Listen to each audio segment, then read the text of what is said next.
I unlocked my front door early. No warning, no message, no reason. The house was quiet. Too quiet. Her purse was on the floor, her phone was shattered near the stairs, and the floor was smeared with blood.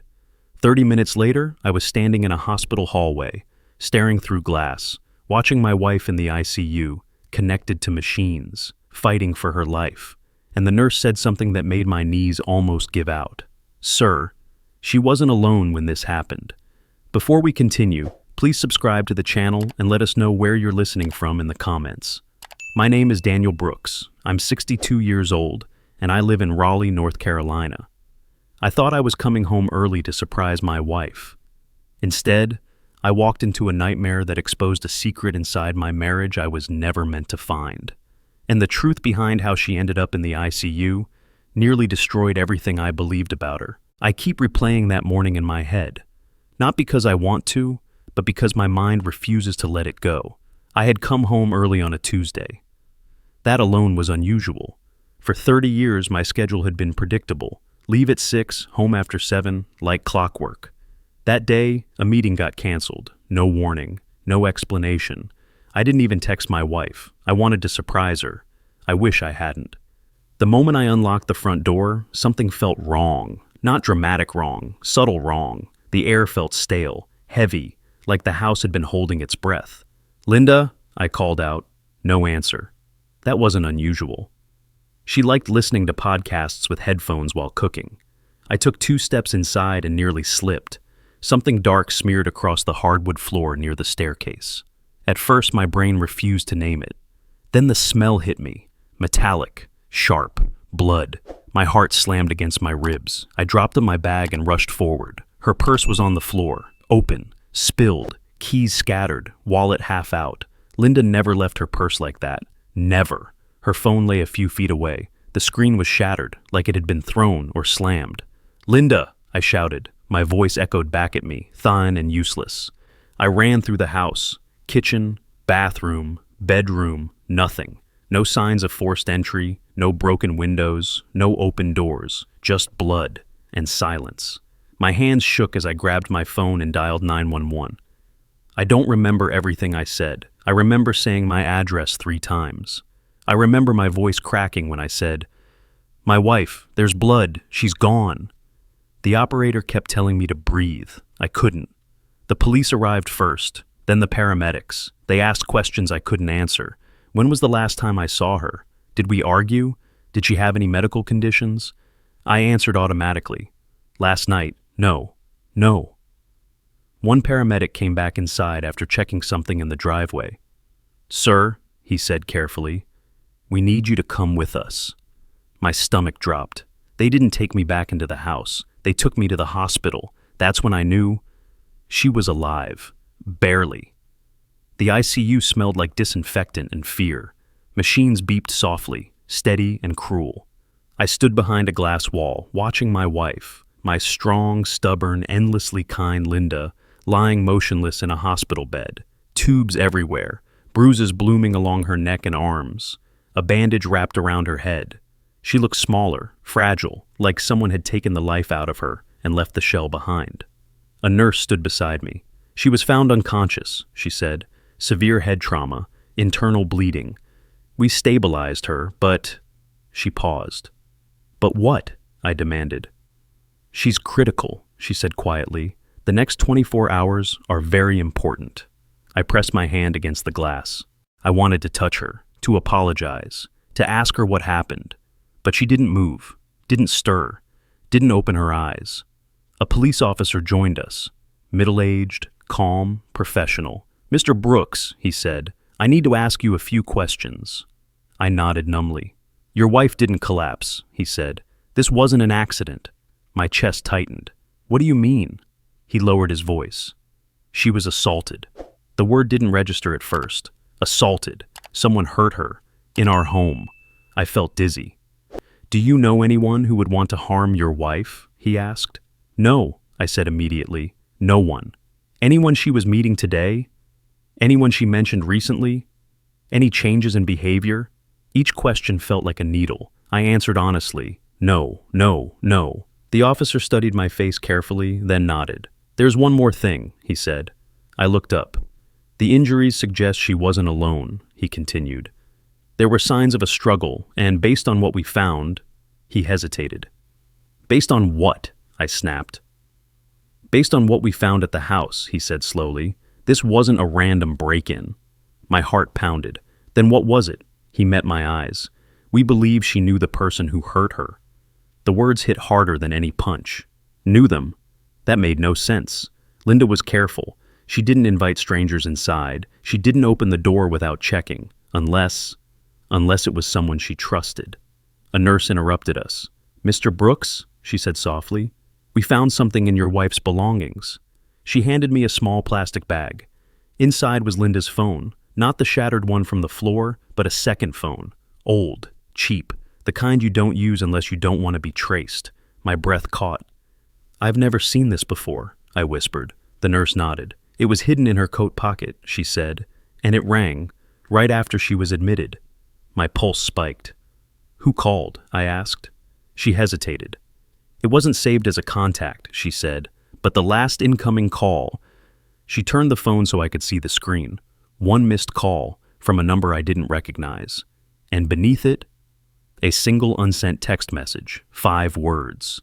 My wife's last words. "He knows I told you." My legs went weak. Told who? About what? And who the hell was he? I looked back through the glass at my wife, lying silent and broken. And for the first time in our marriage, I realized something terrifying. There was a part of Linda's life I knew nothing about, and whatever secret she was hiding had nearly killed her. I didn't leave the hospital that night. I couldn't. I sat in a stiff plastic chair outside the ICU, watching nurses move in and out, listening to machines breathe for my wife. Every time a monitor beeped differently, my heart jumped. Every time a doctor slowed down near her room, I held my breath. Sometime after midnight, a nurse approached me quietly. "Mr." I stood up immediately. She lowered her voice. My heart slammed. I whispered. The nurse hesitated. She was disoriented, in pain. My throat went dry. The nurse swallowed. I felt cold all over. I asked. The nurse shook her head. That sentence echoed in my mind all night. "Please don't let him finish it." Finish what? A job? A threat? Or something far worse? The detective returned early the next morning. Detective Alvarez, late 40s, tired eyes. The kind of man who'd seen too much and learned to hide it. "We went through your house again," he said. I nodded. "No signs of forced entry," he continued. "No fingerprints we don't recognize. So, it wasn't a robbery," I said. "No," he agreed. "And the injuries..." He paused. The word silence made my stomach twist. I asked again. Alvarez studied me. "We think so," he said. He slid a manila folder across the table. Inside were printed photos, surveillance stills. My breath caught. One image showed Linda at a cafe 3 weeks earlier. She was sitting across from a man. Tall, broad shoulders, baseball cap pulled low. Another image showed them standing outside the cafe, arguing. I recognized her posture instantly, the way she folded her arms when she was upset. I'd seen that stance 1,000 times. I asked. "That's what we're trying to figure out," Alvarez said. He turned the page. Another photo, this one from our street, 2 nights before the attack. The same man standing across from our house, watching. My hands trembled. "He was here," I whispered. "Yes," Alvarez said. I felt sick. He asked. "Any old friends, co-workers?" "No," I said honestly. Alvarez leaned back. "Mr." The words felt unreal. Linda didn't keep secrets. We shared everything. Or so I thought. I went home that afternoon. The house felt wrong, empty, violent, like it remembered what happened even if I didn't want to. The blood was gone. The floor cleaned, but I could still see it. I walked slowly through each room. Her slippers were still by the couch. A half-folded blanket lay where she'd left it. Then I went into our bedroom. Her nightstand drawer was open. Linda never left drawers open. Inside, things were out of place. Her jewelry box was shifted. Her book moved. Something had been searched. I dropped to my knees and looked underneath the bed. That's when I found it. A thin envelope taped to the underside of the frame. My hands shook as I pulled it free. Inside were printed emails, dozens of them. The messages made my chest tighten. I can't do this anymore. You promised you'd stop. If Daniel finds out, my name. My vision blurred. Another email. You said if I talked, you'd destroy everything. And then, I'm not afraid of you anymore. My heart pounded. Linda had been threatening someone, standing up to someone, and that someone came to our house. I sank onto the floor. Who was M? And what had Linda been protecting me from? That evening my phone rang. Unknown number. I stared at it, then answered. A man spoke calmly, too calmly. My blood ran cold. I demanded. He chuckled softly. You already know, he said. My grip tightened. Another soft laugh. Rage flooded me. If you touched her... I warned her, he interrupted. I felt like I couldn't breathe. You're not finished, he continued. The line went dead. I stood there shaking. Then my phone buzzed again. A text message from the same number. An address. I stared at the screen. This wasn't a threat anymore. It was a countdown, and suddenly, everything became terrifyingly clear. Linda didn't just know this man. She was the only thing standing between him and something he desperately needed, something worth killing for. And now, I was the leverage. I didn't tell the police. That was my first mistake, or maybe my only choice. I stared at the address on my phone for a long time, the screen glowing in the dark living room, the house still smelling faintly of disinfectant and fear.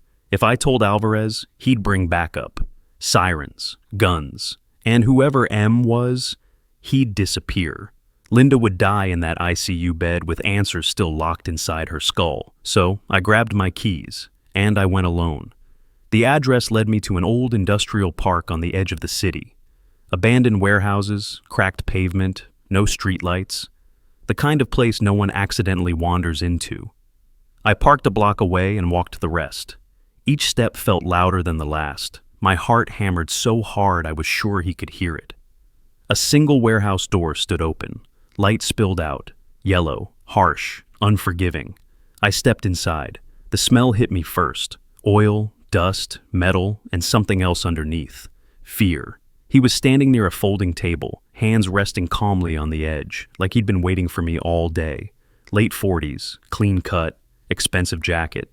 Not a thug, not desperate, dangerous in a quiet, practiced way. Daniel, he said, smiling slightly. I clenched my fists. He tilted his head. Still alive. My vision blurred with rage. He didn't deny it. She forced my hand, he replied calmly. I stepped closer. He sighed, almost bored. My name doesn't matter, he said. The name hit me like a punch. Ellison, Linda's former company. My knees nearly buckled. You worked with her, I whispered. He nodded. Worked above her. Managed risk, I demanded. His eyes sharpened. He walked slowly around the table. Your wife was very good at her job, Daniel. My throat tightened. She discovered something, he continued. Accounting irregularities. Shell accounts. Corporate crime. Big enough to ruin lives.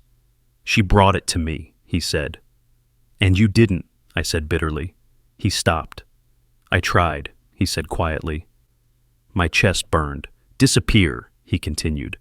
And she refused, I said. His jaw tightened. She threatened to expose everything, to go to the authorities. She was doing the right thing, I snapped. He laughed softly.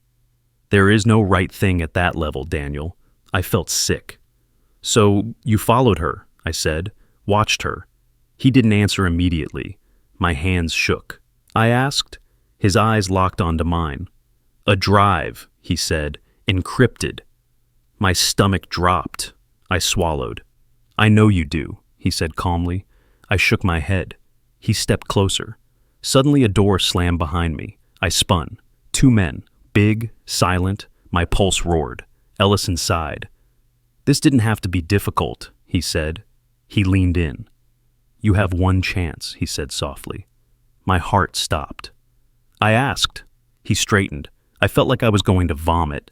You're lying, I whispered. He pulled out his phone and tapped the screen. A live video feed appeared. The ICU, Linda's room. My breath left my body. I closed my eyes. My wife had trusted me, had protected me, had nearly died because she believed I'd do the right thing. I opened my eyes. "There is no drive," I said quietly. Ellison frowned. I continued. "She knew you'd come for it." His jaw tightened. "So, she hid the truth somewhere else," he said. "Yes," I replied. He stared at me. I met his eyes.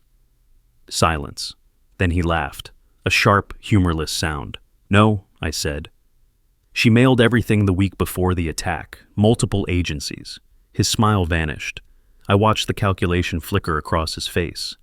For the first time, he looked unsure. I pressed on. Ellison stepped back slowly. "You think you've won," he said. He nodded once. One of the men grabbed my arm. Pain shot through my shoulder. "Take him," Ellison said coldly. They dragged me toward the back of the warehouse, toward a dark stairwell, toward silence. And as the door slammed shut behind us, my phone vibrated in my pocket. A text from an unknown number. One line. "Daniel?" My breath caught. Linda was awake, and everything was about to change. They dragged me down the stairwell like a sack of trash. Concrete scraped my palms. My shoulder screamed. Every step echoed like a countdown. I kept thinking about the text. Daniel, Linda was alive, conscious. And if she could speak, everything Ellison built would collapse. That was the only reason I was still breathing. The men shoved me into a small room at the bottom of the stairs. Bare bulb, no windows. A single metal chair bolted to the floor. They forced me into it and stepped back. One of them spoke into an earpiece. Then they left. The door slammed. Silence rushed in. My heart pounded so hard I thought I might pass out. I tested the restraints, metal cuffs, tight. Panic threatened to take over, but I forced myself to breathe. Slow, deep. Linda woke up. That meant Ellison was already losing control. Minutes passed, or hours. Time felt meaningless. Then footsteps returned. But these were different, faster, urgent. Voices rose outside the room, angry. I heard Ellison, not calm anymore. Another voice answered, shaky. "She spoke. She named you." My pulse surged. Ellison cursed. The door flew open. He stormed in, eyes wild, jacket gone, sleeves rolled up. "You lied to me," he snarled. I met his gaze. "No," I said quietly. His hand shook. "The drive," he started. "There was never just one," I said. "She made copies." His face drained of color. I leaned forward as far as the cuffs allowed. "She loved you once," I said. He stared at me, breathing hard. Sirens wailed faintly in the distance. Ellison froze. Closer now, real. He backed away from me slowly. He said. I nodded. The sirens grew louder. He turned and ran. The door burst open seconds later. Not Ellison. Police, guns raised, voices shouting. "Daniel Brooks!" I didn't. They cut the cuffs, lifted me to my feet. Detective Alvarez grabbed my arm. "I don't care," I said. He smiled. "She's awake." My knees nearly gave out. I saw Linda later that night, still in the ICU, still bruised, still fragile, but her eyes were open, clear, focused. She smiled weakly when she saw me. I broke. I sat beside her bed and took her hand, careful not to disturb the lines and tubes. "I'm sorry," I whispered. Her grip tightened faintly. "I didn't want you involved," she whispered. Tears streamed down my face. She shook her head slowly. "They tried," she said. I laughed softly through tears. She smiled. The fallout was massive. Ellison was arrested 3 states away trying to flee. Several executives followed. Accounts frozen. Investigations launched. Linda's testimony shattered everything. Months later, we walked back into our house together. The blood was gone, the floors repaired, but the memory lingered. We stood in the doorway for a long moment. I asked. She nodded.